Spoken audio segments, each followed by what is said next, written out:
In today's video, I'm going to teach you how to edit paid bills on Xero. To get started, open Xero and sign into your account.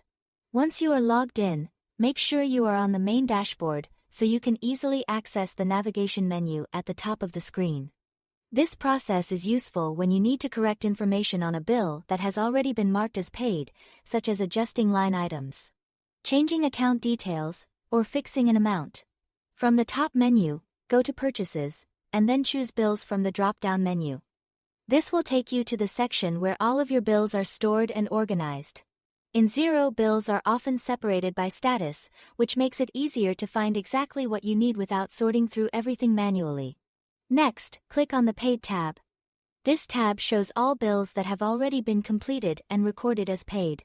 If you have a lot of transactions, this can save time and help you quickly narrow down the correct bill.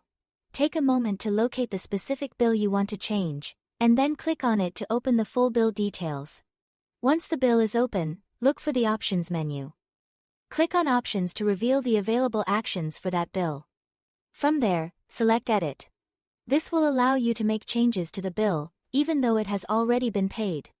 When editing, carefully update the necessary fields. For example, you may need to change line items, update the account code, correct descriptions, or adjust the amounts. It's a good idea to double-check each change as you go, especially when editing paid transactions, since these updates can affect your financial records and reporting. After you've made the necessary modifications, click Update or Save to record your changes. This confirms the edits and applies them to the bill in Xero. Give the page a quick review afterward to make sure everything now appears correctly and that the bill reflects the information you intended to enter. That's all to it. Thanks for watching.